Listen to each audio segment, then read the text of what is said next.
Memories of Childhood. Episode 5. Part 1. The river was always waiting. There is something extraordinary about the rivers that flow through the countryside of Vietnam. They never hurry. They never compete with time. Season after season, they simply continue their quiet journey, reflecting the changing sky, nourishing the rice fields, and watching generations of children grow up along their peaceful banks. When I think about my childhood, I do not remember dates or years. I remember places. And among all those places, none feels more alive in my memory than the little river that gently embraced our village. It was never the widest river, nor the deepest. To strangers, it might have looked like any other country river, but to us, it was an entire world. Every morning, the river greeted the first rays of sunlight before anyone else in the village had fully awakened. Mist floated softly above the water like a delicate white blanket, while bamboo trees leaned quietly over the riverbank, their reflections trembling with every gentle ripple. The air smelled fresh, not because of flowers, but because it carried the scent of water, wet earth, young grass, and the peaceful silence that only the countryside knows how to create. Long before we understood the meaning of freedom, the river had already taught it to us. There were no fences along its banks, no entrance tickets, no opening hours. The river belonged to everyone. It welcomed children with muddy feet, fishermen carrying old bamboo baskets, mothers washing vegetables, grandfathers quietly sitting with fishing rods, and flocks of white ducks gliding gracefully across the water as if they had nowhere else they needed to be. As children, we never questioned why the river was always there. We simply assumed it always would be. After school, we rarely went straight home. Instead, our little feet naturally found the familiar dirt path leading toward the water. Even before we could see the river, we could already hear it. Not loud, not dramatic, just the gentle sound of water touching the shore, accompanied by birds calling from the bamboo groves and the laughter of children echoing across the open fields. Those sounds became the music of our afternoons. Sometimes we would sit quietly on the grassy bank, letting our feet touch the cool water while watching tiny fish swim between patches of waving river grass. Sometimes we skipped smooth stones across the surface, celebrating every extra bounce as though we had achieved something truly remarkable. And sometimes we did nothing at all. We simply watched the clouds drifting across the sky, their reflections floating gently upon the river, wondering where they might be going.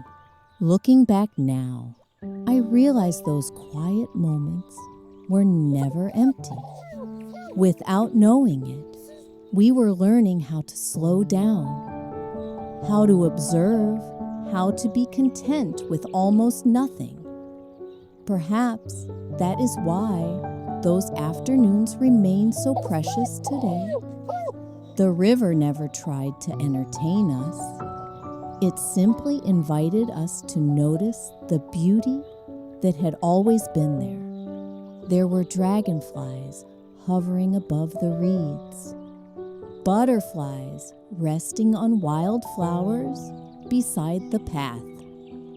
Tiny ripples spreading across the water whenever a fish briefly surfaced before disappearing again into the quiet depths. Every ordinary afternoon offered a new little miracle, if only we remembered to look. As the golden sunlight stretched across the river, turning the water into a ribbon of shimmering light, we knew another adventure was waiting somewhere beyond the bend of the river. New laughter, new discoveries, and another unforgettable memory were about to begin. Part 2, Where Every Summer Lived. There was a saying among the children in our village: a summer without the river is not really a summer. At that age, we did not fully understand why those words felt so true. We simply knew that as soon as school closed for the long summer holiday, the river quietly became our second home. Every afternoon, after finishing the small chores our parents had given us, we would gather beneath the old banyan tree at the entrance of the village. Someone would carry a fishing net made from worn threads.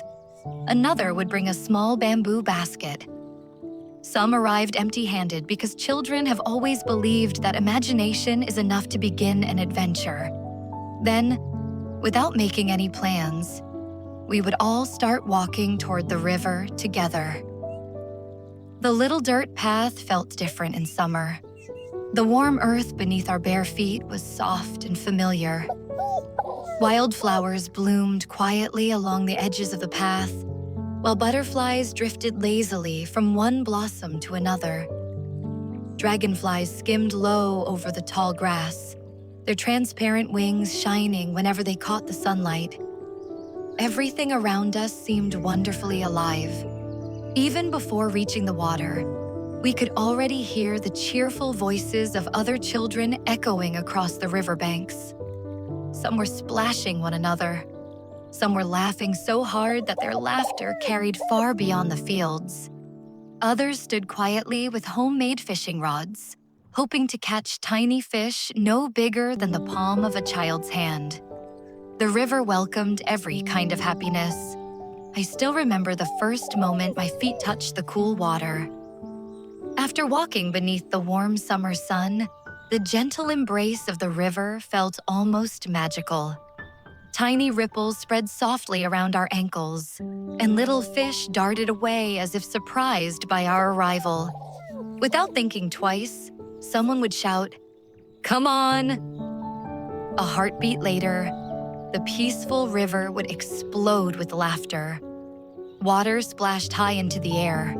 Children chased one another through the shallow currents. Some tried to swim across to the opposite bank, proudly believing they were the strongest swimmers in the village. Others floated quietly on their backs, looking up at the endless blue sky, while white clouds drifted slowly overhead.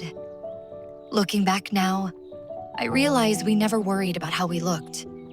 We never compared ourselves with anyone else. We were simply children, free, joyful, completely ourselves. Sometimes we built tiny boats from banana leaves and let the gentle current carry them away. Each little boat became a ship sailing toward a mysterious world beyond the bend of the river. We imagined distant lands, hidden islands, and wonderful adventures waiting somewhere we could not yet see. The river listened patiently to every dream. It never laughed at our imagination.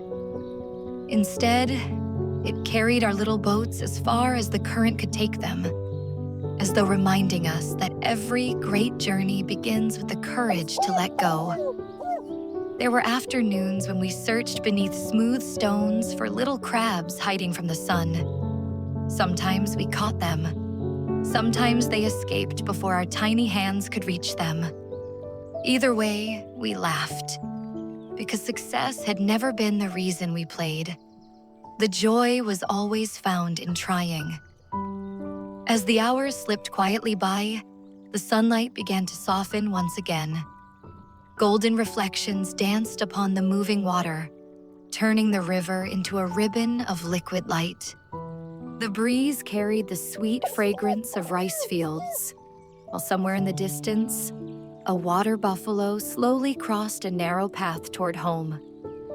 It was impossible to separate the river from the rest of the village. Everything belonged together. The fields, the bamboo trees, the birds, the children, the sky.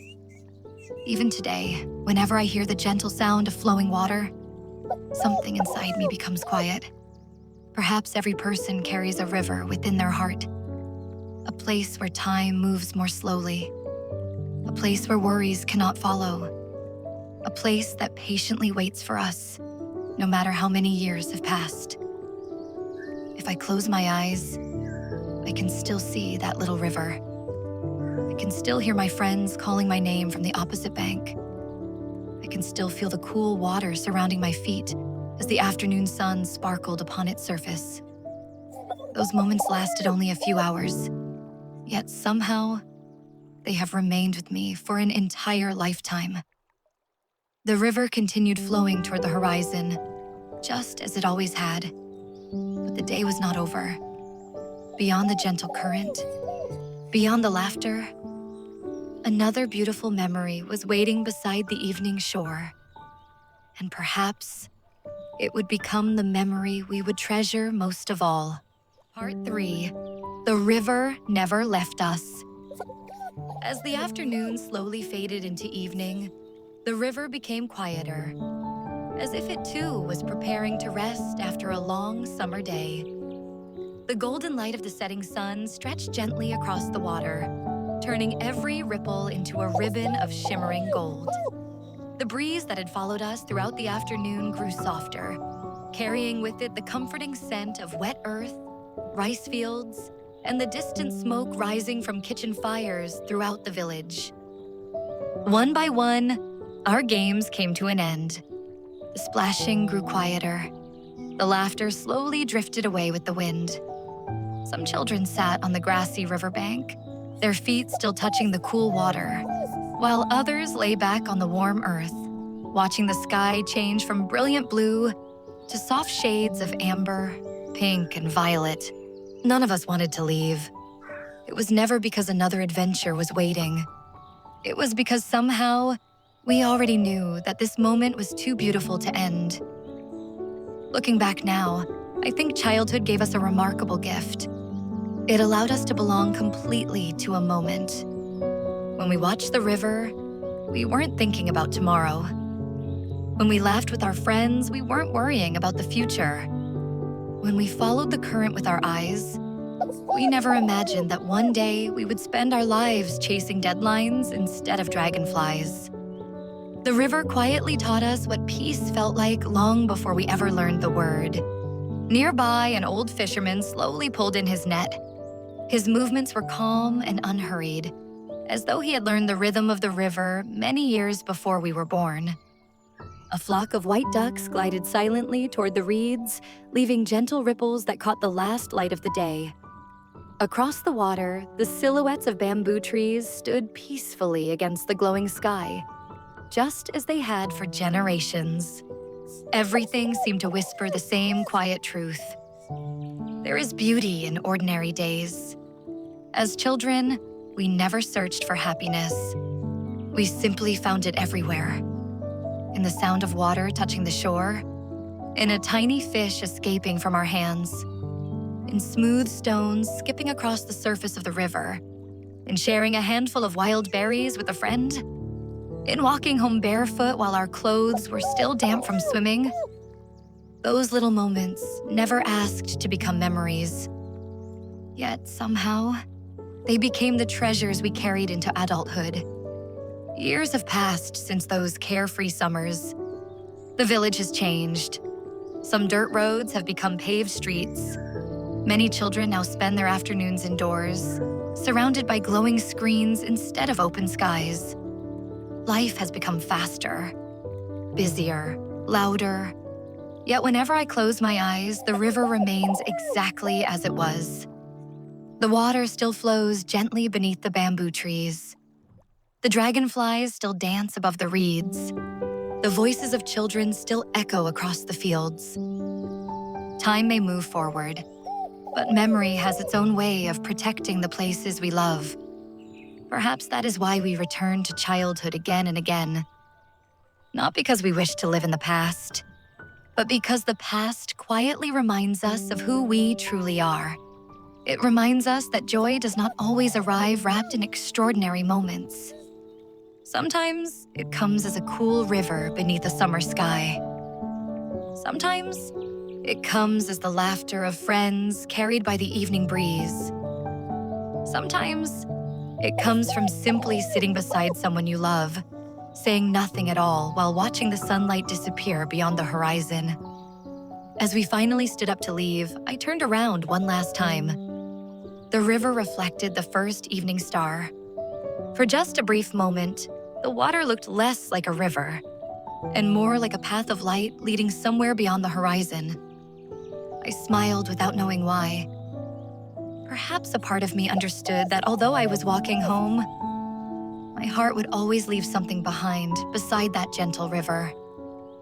Even today, whenever life becomes too hurried, too noisy, or too complicated, I find myself returning there in my thoughts. Not to escape the present, but to remember the quiet child who once believed that an afternoon by the river could last forever. And perhaps that child still walks beside the water, still watches dragonflies dance above the reeds, still listens to the whisper of the bamboo leaves, still believes that happiness can be wonderfully simple. Thank you for walking with me through another precious memory. Our river has gently carried us this far. But as the evening breeze drifts across the village, another familiar fragrance begins to fill the air. It is the aroma of freshly cooked rice, the crackling sound of firewood beneath a small kitchen stove, and the warm voices of a family gathering around a humble wooden table. Our next journey will take us there, to a meal that had very little, yet somehow gave us everything. Until then, may you always find your way back to the river that still flows quietly inside your heart. I'll see you in our next memory.